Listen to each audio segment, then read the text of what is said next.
soon after John McNeese spoke this morning, John and I were also very close at Glendon.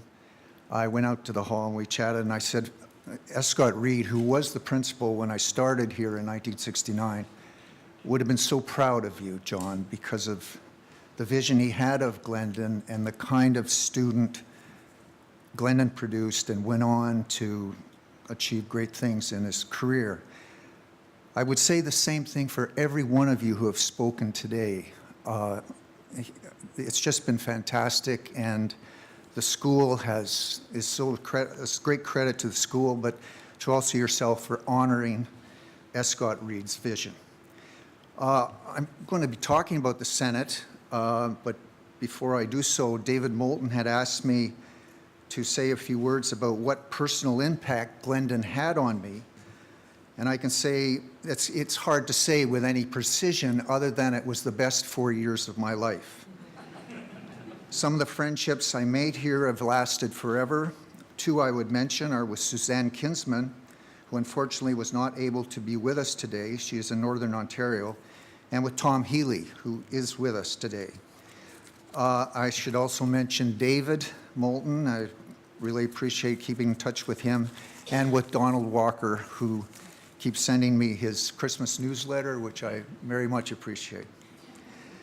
I cannot say that my political worldviews emerged from my years at Glendon. They had already been formed at Ajax High School from my reading of Robert Kennedy's To Seek a New World, first published in 1967. Glendon, however, reinforced those views. I was truly blessed with always having fantastic professors.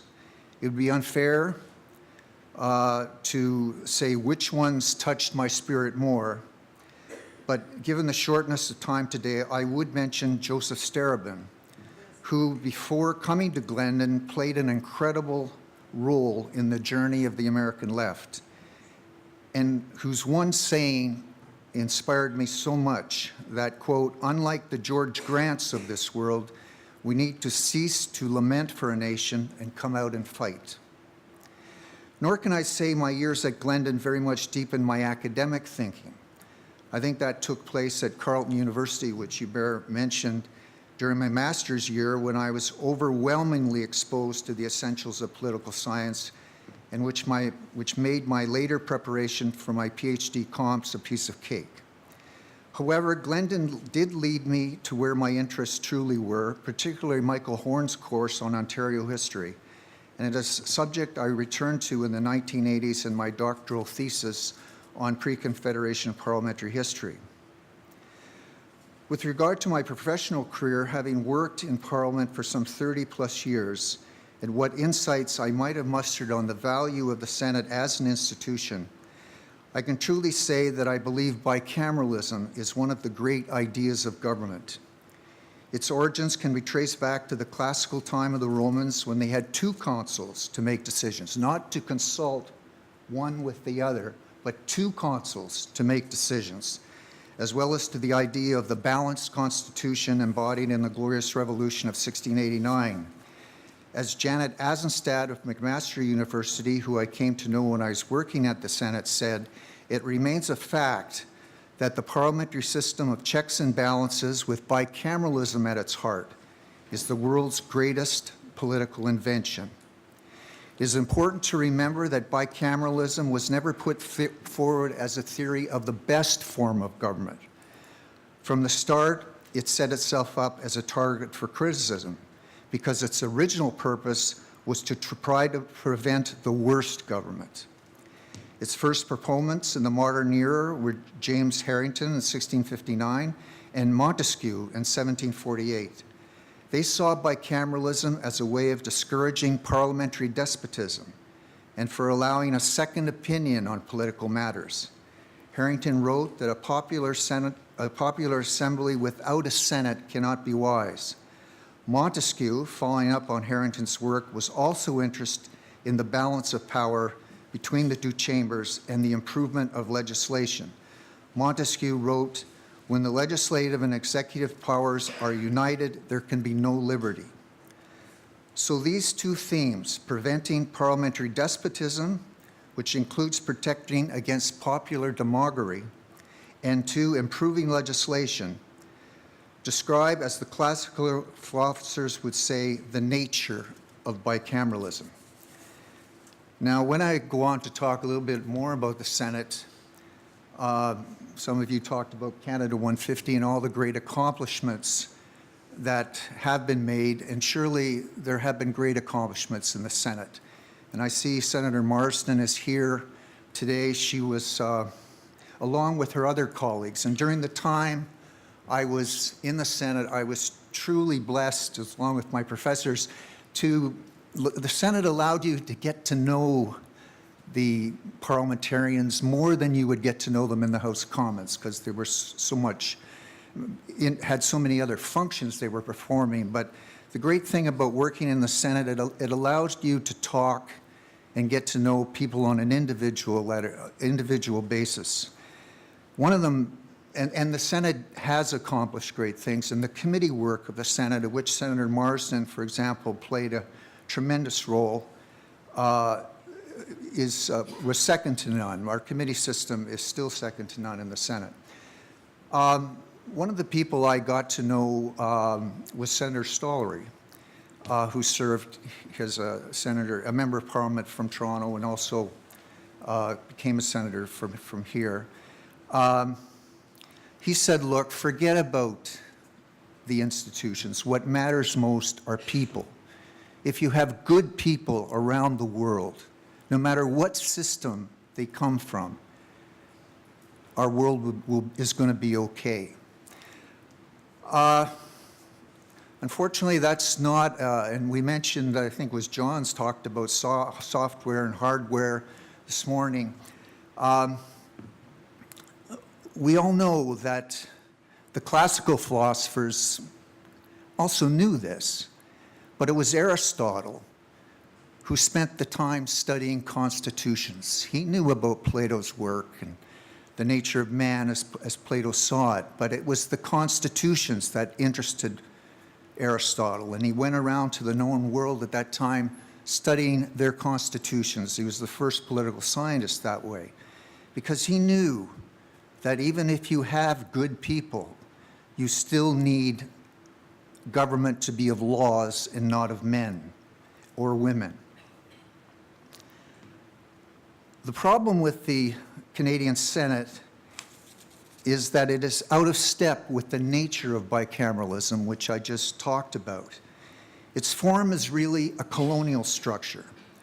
Imagine the London Colonial Office in the 1830s informing Upper Canadians who their new Governor General will be. Then flip to 2017 when this Prime Minister goes to New Brunswick just a few weeks ago and announces who their new senator will be, bestowed with full parliamentary and legislative powers to speak on their behalf. Not a lot has changed here. And I know the present Prime Minister wants to try to get away from colonial structures as it relates to Indigenous people. Well, let's move it on to trying to do away with colonial structures as it relates to the structure of Parliament. We must be really cautious in talking about the present government's changes as having made a new Senate. Senators continue to be unaccountable to Canadians and will remain so until they retire at age 75. The special prerogative of the Prime Minister to make recommendations for the appointment of senators stays in place. The numerous provisions of the Constitution Act 1867, which no longer serve a public purpose, the age, property, citizen provisions, the sections relating to Quebec, and those relating to bankruptcy and infamous crimes continue. Improved regional representation has yet to be realized. Western Canada remains underrepresented, and provincial governments and Canadians continue to be excluded from discussions how to modernize the Senate for a 21st century Canada. In a nutshell, the Senate's most grievous shortcomings are its lack of accountability to the Canadian people and its underrepresentation of Western Canada and its present allocation of powers. Regarding what reforms are required to allow the Senate to effectively play its part within a bicameral framework, Having gone through the Senate scandal, I have come to believe that the Senate's method of selection, the distribution of seats, and its powers must become more constitutionally linked with the provinces, and this is the only way to go. As we learned from the Charlottetown Accord, complex constitutional reform proposals run a higher risk of failure. It would be better to proceed incrementally in stages. For example, regarding the selection of senators, provinces could be empowered to decide how their senators should be selected, either by direct election, by electors, by indirect election by members of the provincial legislature. And this was something, the new Quebec paper, I don't know if it was a white paper, on its constitutional vision, did precisely talk about the Senate. This was just a few months ago. It did include a section about the Senate and what it would like to see changed, and one of them obviously is the question of the selection of senators. And they are the ones who propose that, as they did in the Charlottetown Accord, that the provinces be given the constitutional responsibility to select senators. I should mention that Pierre Trudeau proposed something. He saw the need for constitutional reform of the Senate and proposed something similar, where he said half the senators could be